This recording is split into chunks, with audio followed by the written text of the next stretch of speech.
Assalamualaikum warahmatullahi wabarakatuh. Perkenalkan, nama saya Rizka Fajariani dengan stambuk A1J1181027.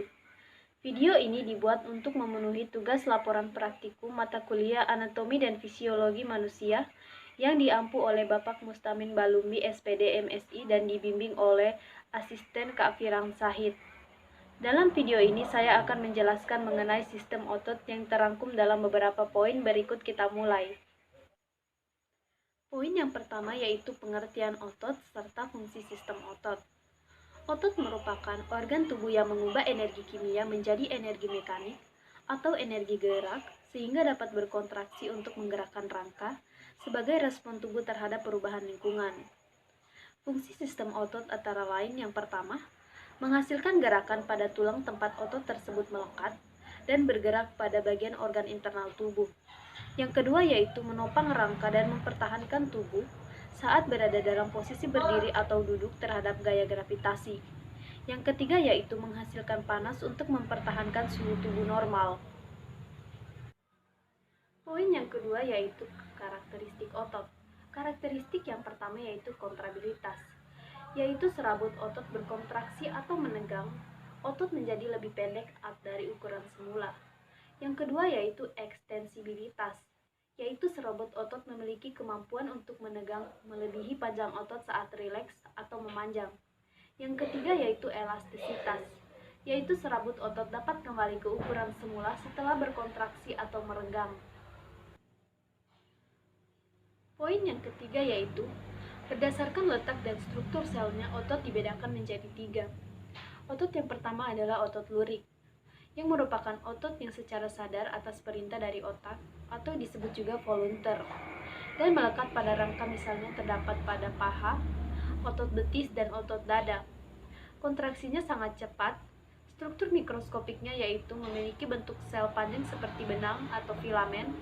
Setiap serabut memiliki banyak inti yang terdapat di tepi dan tersusun di bagian perifer, serta memiliki serabut otot yang sangat panjang. Otot yang kedua yaitu otot polos. Otot polos merupakan otot yang tidak berlurin dan involunter atau bekerja secara tidak sadar. Jenis otot ini dapat ditemukan di dinding berongga seperti kandung kemih dan uterus serta pada dinding tuba seperti pada sistem respiratorik, pencernaan, reproduksi, urinarius, dan sistem sirkulasi darah. Kontraksinya kuat namun lambat. Struktur mikroskopik dari otot polos yaitu memiliki bentuk sel otot seperti silindris atau gelondong dengan kedua ujung meruncing. Serabut sel ini berukuran kecil berkisar antara 20 mikron yang melapisi pembuluh darah, serta memiliki satu buah inti sel yang terletak di tengah dengan sel otot dan mempunyai permukaan sel otot yang polos dan halus dan serta licin. Selanjutnya poin keempat, berdasarkan gerakannya otot dibedakan menjadi 2 yaitu otot antagonis, yaitu otot yang hubungan antara otot dan cara kerjanya bertolak belakang atau tidak searah dan menimbulkan gerak berlawanan arah. Contohnya yaitu otot bisep dan otot tricep. Selanjutnya yaitu otot sinergi, yaitu hubungan antara otot yang cara kerjanya saling mendukung atau bekerja sama dan menimbulkan gerakan searah. Contohnya pronator teres dan pronator quadrus. Berdasarkan gambar rangka ini, terdapat beberapa otot pembentuk rangka tubuh. Yang pertama yaitu orbicularis oris atau otot sudut mulut yang berfungsi menarik sudut mulut ke bawah. Yang kedua yaitu deltoid atau otot segitiga yang merupakan otot yang membentuk lengkung bahu dan berpangkal di bagian sisi tulang selangka ujung bahu, balung tulang belikan, dan diafise tulang pangkal lengan. Di antara otot ini dan tulang pangkal lengan terdapat kandung lendir yang fungsinya mengangkat lengan sampai mendatar. Yang ketiga yaitu bisep braki atau otot lengan berkepala 2. Otot ini meliputi 2 buah sendi dan mempunyai 2 buah kepala. Kepala yang panjang melekat di dalam sendi bahu dan kepala yang pendek melekat di sebelah luar dan yang kedua di sebelah dalam. Otot itu ke bawah menuju ke tulang pengumpil. Di bawah uratnya terdapat kandung lendir yang fungsinya untuk membengkokkan lengan bawah siku, meratakan hasta, dan mengangkat lengan. Yang keempat yaitu rectus femoris.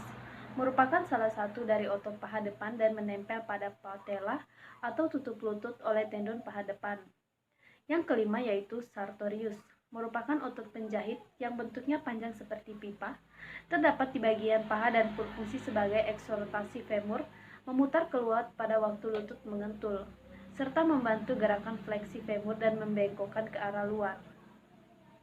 Yang keenam yaitu extensor digitorum, yang merupakan otot panjang yang terletak di kompartemen posterior lengan bawah.